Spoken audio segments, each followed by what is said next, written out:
Vēl līdz sestdienai ik viens Latvijas vēlētājs var redzēt, kas notiek, ja savu balsi atdod uz dullo.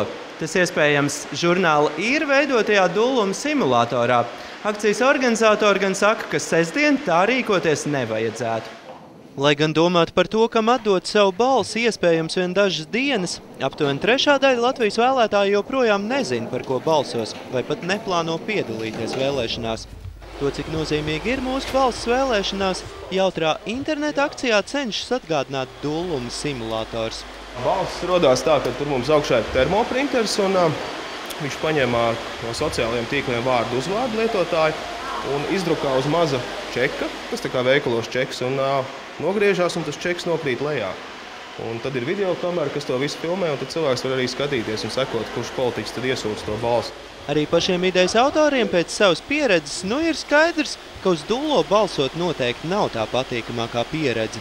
Tajā brīdī, kad es nospiedu to pogu balsot uz dullo, un tā man balss nolido tur lejā, novirpuļo, un es skatos, kurš par viņu sacenšās, un tad, teiksim, pienāk Urbanovičs un iesūdz to balsi. Man liekas, tur vajag iziet cauri tai sajūtai, lai tu saprastu, vai tu tiešām to gribi, lai kāds, par kuru tu neesi īstenībā, to tavu balsi savāc. Man liekas, ja tu to piedzīvo, un šeit tu vari to izdarīt tādā smieklīgā veidā, tad tu saproti, ka tā balsošana, tā ir nopietna lieta. Daudz cilvēku vispār neiet balsot. Viņi vienkārši uzskata, ka viss ir slikti, nevajag to darīt, izvēlēties mazāko no sliktumiem, kur tā ne, un viņi neiet. Un patiesībā, ko viņi izdara, viņi jau to balsi nomet zemē. Un viņi nepaņem varbūt viens politiķis, viņi paņem visi tie politiķi. Viņi paņem arī tās partijas, par kurām viņi tiešām negribētu balsot. Par informācijas trūkumu apzinīgākie vēlētāji tiešām šogad nevar sūdzēties. Paralēli uz priekšvēlēšanu laiku tik ierastajām melnā PR publikācijām atrodami arī noderīgi avoti. Jau augustā prezentēta mājaslapa Gudrās galvas LV, kur aizpildot anketu var pielāgot partiju, jeb redzēt tos politiskos spēkus, kur idejas ir visatbilstošākās mūsējām.